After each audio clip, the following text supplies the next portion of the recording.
A former crew chief is coming out of retirement here at Homestead, Miami. More speculation around 2311 racing, and it looks like the lengths of the heat races and the way the heats will work for Bristol Dirt have officially been announced. What's going on, guys? It's Daniel, and welcome back to our video. We've got a lot of NASCAR stories to discuss here today on the channel. Let's go ahead and just jump straight into it. Let's start off with all the sponsor announcements. First sponsor we're going to take a look at is Jetson's 2021 Chevy Accessory scheme that we will see here at Homestead Miami Speedway and multiple races in 2021. Chevy Accessories generally sponsors a lot of Chevy drivers, and I'm not a huge fan of the Chevy Accessory schemes, and this one is no exception. The only Chevy Accessory scheme I've generally really ever been a fan of is the Sheldon Crew. And again, the colors look okay in my opinion, but I'm not a big fan of this paint scheme overall. But it is cool that Chevy is stepping up to sponsor Jetson since he's really not sponsored. It is cool that they're going to be sponsoring Jetson. And good luck to Jetson here at Homestead Miami Speedway. The next paint scheme we're going to take a look at is Justin Haley's 2021 Diamond Crease scheme that you will see this weekend here at Homestead Miami Speedway. This paint scheme, unlike the Chevy Accessory scheme, I am a really big fan of. The blue and all the other colors fit together very, very well. It looks like a really awesome scheme. I like it a lot. Again, this car is probably not going to be running up the front, so we probably won't see it too much. And it's a shame because this scheme is really, really awesome. I like the paint scheme a lot, though, and I cannot wait to see it out on the racetrack in 2021. The next paint scheme we're going to go ahead and take a look at is Denny Hamlin's 2021 FedEx Business Grant Contest for Small Business scheme that we're going to see here at Homestead Miami Speedway. This paint scheme I really like a lot. I think all the major partners that they put on that car, all the branding that they put on that car works very, very well. The orange, and you also get the normal Denny Hamlin colors of the purple and the white and the black. I like it a lot. This paint scheme looks really, really excellent. We'll see this car up in the front a lot because I'm pretty sure Denny Hamlin will be contender as he will start on the pole for this race at Homestead Miami Speedway. So we'll see this car quite a bit. I like this paint scheme a lot. And it's really cool that FedEx and Denny Hamlin are changing this car a little bit. I like it a lot. Can't wait to see it on the racetrack here in 2021. The next paint scheme we're going to go ahead and take a look at, we're going to go ahead and take a look at the Swenson Advisors, which is going to be sponsoring Landon Castle here at Homestead Miami Speedway. I don't really know what Swenson Advisors does, but overall, I think it's a nice paint scheme. Again, it's some nice colors overall. I really like paint scheme a lot. Again, like I said, I don't know too much about Swenson Advisors, but it's really cool that another company, 7 up to sponsor Landon Castle. Great to see them continue to sponsor a team like his, and can't wait to see this car out on the racetrack in 2021. The next paint scheme we're going to take a look at is the Z Girls paint scheme that we will see when they will sponsor Joe Graff Jr. for multiple races in 2021 starting at Phoenix International Speedway. As you guys can see, this car looks really, really awesome. You get the really good flames from the barbecue grill, which I really overall do like a lot. Again, I'm not always overall the biggest fan of Joe Graff Jr., but he's always generally had some really good paint schemes, and I really like this one overall quite a bit. It's a nice paint scheme and a nice touch. Really can't wait to see it on the racetrack, and overall, hope this car is able to run in front again. It's basically a Rick Ware racing car, so it's not really going to do too much. But yeah, really cool that they're going to be sponsoring in 2021. Like it a lot, and I cannot wait to see it out on the racetrack in 2021. The next sponsorship announcement that came out today was we're going to talk about Cheddar Scratch Kitchen, as they are going to be sponsoring Jeb Burton for 2 races in the 2021 season at Homestead Miami Speedway and at Daytona in August. Cheddar's has been stepping up in NASCAR over the last couple of years. This year, they're sponsoring Richard Childress Racing and Tyler Reddick for a lot of races with some of their different brands this year. And it looks like they're jumping down the Xfinity Series to help out Jeb Burton. I think Jeb Burton is a pretty marketable driver. He's got state water heaters for quite a few races this year, and a lot of sponsors that stayed over at College Racing are continuing to partner up with them. So the fact that multiple sponsors are wanting to jump over and sponsor a guy like Jeb Burton, I think absolutely makes a lot of sense. Congratulations to Jeb Burton on getting this opportunity, and great to see that Cheddar is going to be stepping up to run the Xfinity Series, especially since they're a big company in the South. I'm really, really happy for them, and I cannot wait to see this out on the racetrack in 2021 whenever the paint scheme is officially released. Now we're going to get on to the next story of today's episode. There is some more updates in regards to Ty Gibbs. Now, Ty Gibbs is going to be piloting the number 81 car for Joe Gibbs Racing at Road America, as it was revealed earlier that Kyle Busch is also going to be running at Road America in the 54 car. That means that he'll drive the number 81 car, which means there will be 5 Joe Gibbs Racing entries that will be out on the racetrack at the Road America. So you'll see Kyle Busch, Ty Gibbs, Brandon Jones, Harrison Burton, and Daniel Hamrick all on the racetrack at once. Now, in the Cup Series, there is limitations how many cars can be on the racetrack. There's only 4 cars that are allowed on the racetrack, regardless if they're full-time or part-time, because of the charter system. But Xfinity Series and the Truck Series is no limits. I mean, GMS, they're allowed to have 5 cars, so it definitely makes sense. Again, Ty Gibbs is running about 15 races this year. They're running 14 more races, including in a couple races he'll be back. And the car is running a lot of road course races here. So Ty Gibbs is getting some more experience in the NASCAR Xfinity Series. Again, Ty Gibbs, I think, is a very, very talented driver. I can't wait to see what he does at Road America. I think he'll be a contender definitely in that 81 car. And I think he honestly can give some really good drivers and road course racers a really good run for their money. And now we're going to go ahead and get to the next story of today's episode. Is we're going to talk about the Race Team Alliance, as 2311 Racing and Live Fast Motorsports have joined the RTA, which is the Race Team Alliance. Now, it was also confirmed today that Trackhouse Racing has not joined that Race Team Alliance. I don't remember exactly which teams are part of it. I think all the bigger teams are part of that. I don't remember if teams like Ricker Racing are part of that Race Team Alliance or not.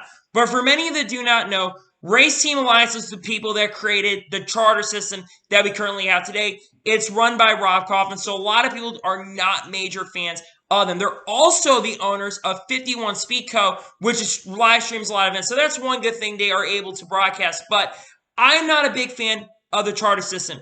If you ever know my opinion on the charter system, I've never been a big fan of it. So to see them, and it also makes a lot of sense that they are joining up with that. It's really going to help them be able to keep themselves into sports, especially since both teams seem like they're going to be funded a lot more overall. It's good that they're joining up with it. Again, I'm not a big fan of the Race Team Alliance themselves, but it is really cool that 2311 Racing, Live Fast Motorsports have joined up forces with that, and good to see that they are joining that in 2021. And now we're getting on to the next couple stories of today's episode, as we're going to talk about the lineups for the Cup Series in the Xfinity Series are going to take place. We're going to talk about the pole sitters for each of these events. So, for the Cup Series lineup, Denny Hamlin is going to be on the pole, as he's currently the points leader. He had a pretty good run at the Daytona Road Course. He officially will start on the front row with someone he's not a big fan of, but Bob Hocker said joking. His friend, Joey Logano, will also be starting on the front row. Now, Denny Hamlin was really good at Homestead, Miami. The last time he raced here, he ended up winning the event, so it's definitely a really good chance that Denny Hamlin can go out there and defend his run at this track. Again, the drivers I'm really watching this event are definitely Tyler Reddick. I think Reddick's starting farther in the back. And also another driver I'm really keeping my eyes on for this event is definitely Kyle Larson, who starts 17th. I believe Chase Elliott starts 5th in this event, and he was really good last year. So don't expect Chase Elliott and a lot of those guys in the farther back of the field, especially the ones that are lower in the points right now that are really fast at this track. I expect those guys to be up in the front later in the event. Now for the Xfinity Series lineup. Austin Cindric, who won the first race and finished second last time here, he will be starting on the pole for the race, as he currently is the points leader, I think, at this point in the NASCAR Xfinity Series. Austin Cindric's had a really good start here, and he's coming off a really strong year. I mean, he almost won at the Daytona Road Course earlier this year. So I think Austin Cindric has a really good shot of going out there and contending. I think he was really, really fast last year at Homestead. I think Noah Gragson had the best car overall, and I don't think Austin Cindric won this race last year, but he did lead quite a few laps in the Saturday event. I don't think he was good as the Sunday event, but I think he definitely will be a contender for the win. He's been really good on the mile half racetracks, and I would not be surprised, to be honest with you, if Austin Cindric is contending overall for the victory. So yeah, good to hear that. And those are your starting lineups for the Xfinity Series and the Cup Series.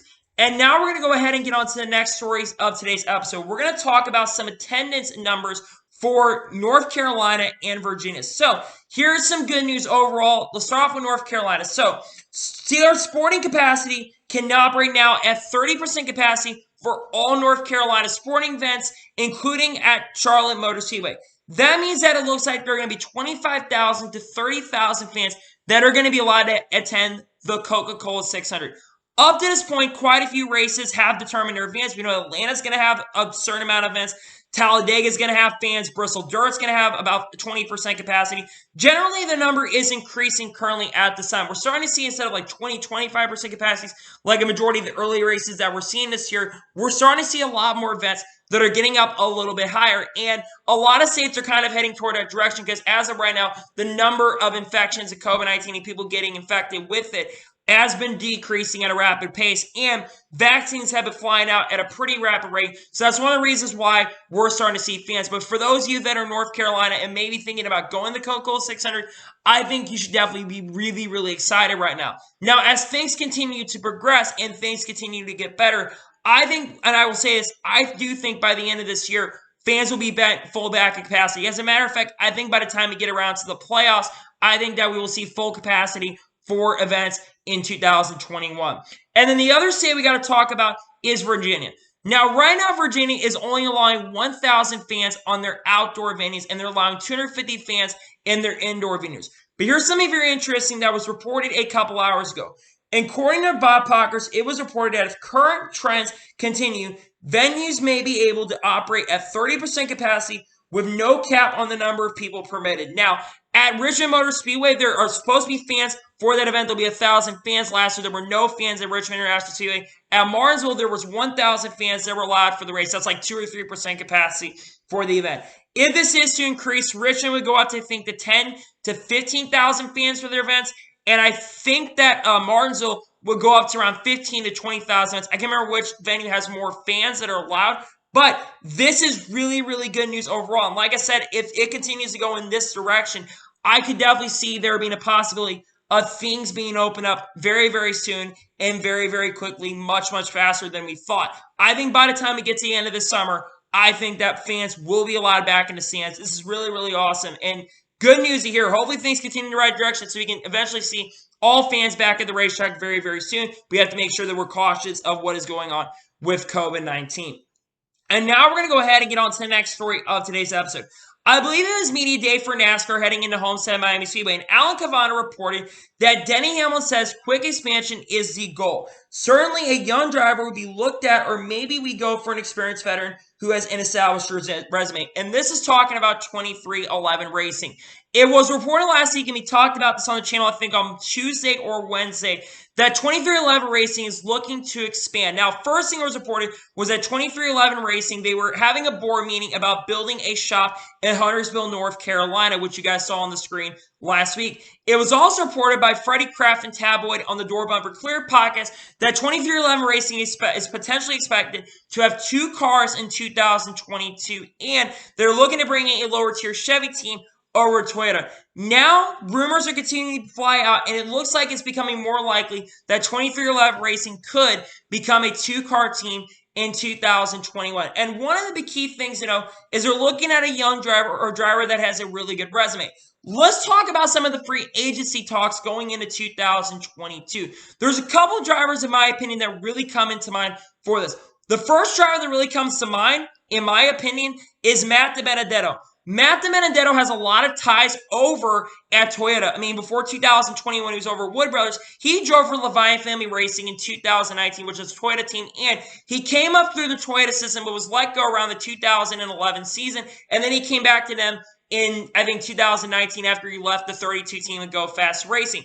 And he's also driven for Joe Gibbs Racing not that long ago. And this is, while this isn't a Joe Gibbs Racing organization, they are very close ties with Joe Gibbs Racing. Is it possible that Matt DiBenedetto, if he doesn't return to go to Team Penske next year because he's not going to be back at Wood Brothers this upcoming season, it is very potentially possible that we could see him go over there in 2021.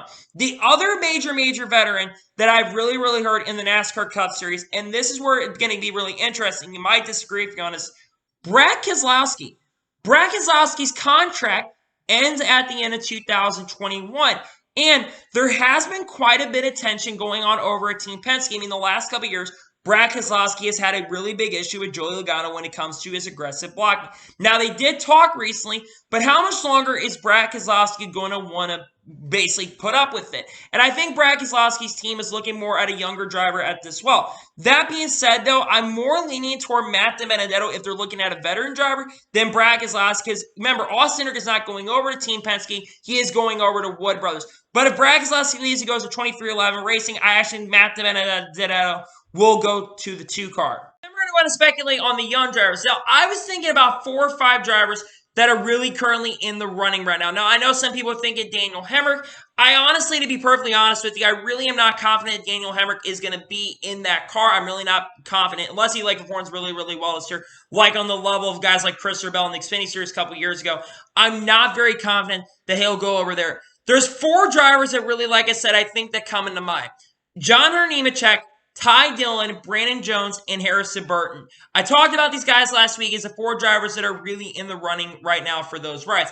Harrison Burton is coming off a very strong year last year, and he's looked pretty good to start off the year. If he has a season similar or better, and he's working with Jason Ratcliffe, is he has a season similar to what he had last year and contends for a lot of wins, I think he'd be really, really good in the running.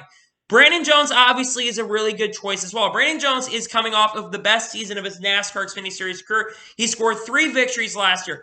I think he's definitely a driver that is in the running for potentially getting in a ride at 2311 Racing. We'll have to watch what happens. Ty Dillon. Now, this is very interesting to know. Ty Dillon is the only driver on this list that I've talked about that has driven for 2311 Racing. As a matter of fact, he drove in the Busch Clash for them earlier this year.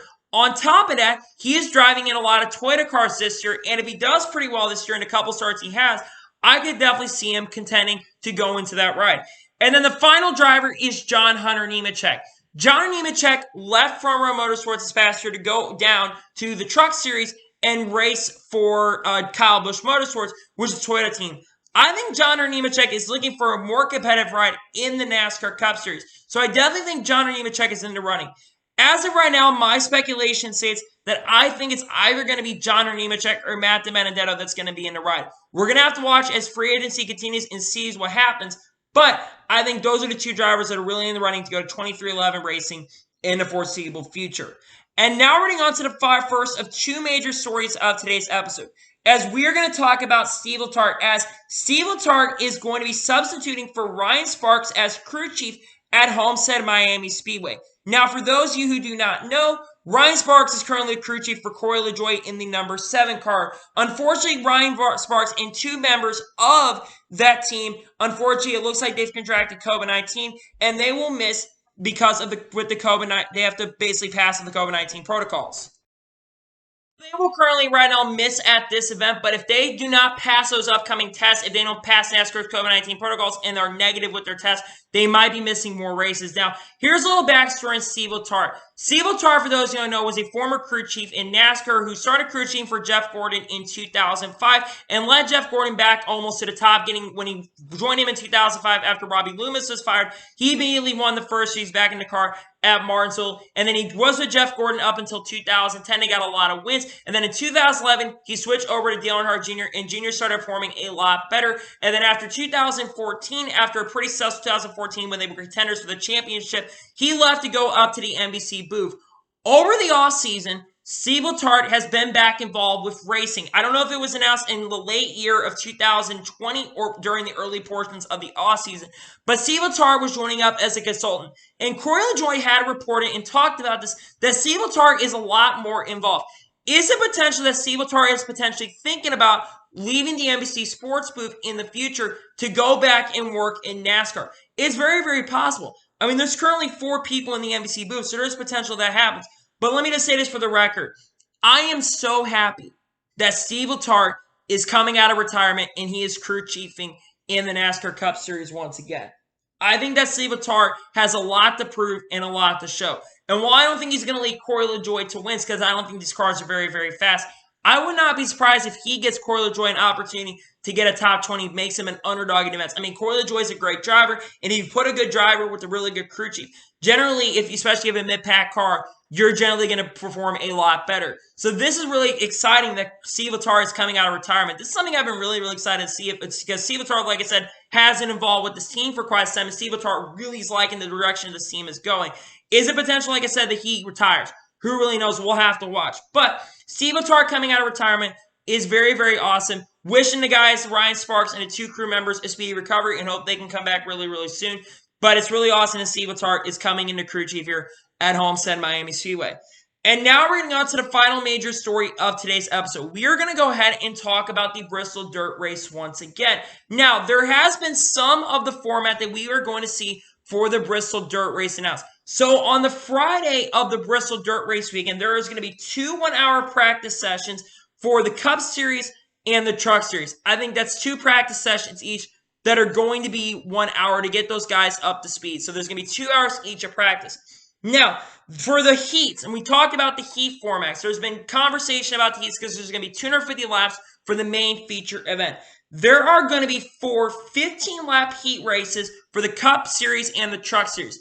The Truck Series is going to have their heat events on Saturday afternoon, I think at 4:30 Eastern, and the Cup Series is going to have their heats also on Saturday at evening around 6 p.m. Eastern for the Truck Series has their foreseeable future. Now, I'm wondering if they're going to, I think they're running the full 250 laps, but I'm wondering, I don't want them to do what they did with the Xfinity Series, where they basically cut off and ran like 150 laps, because that's not heats in my opinion.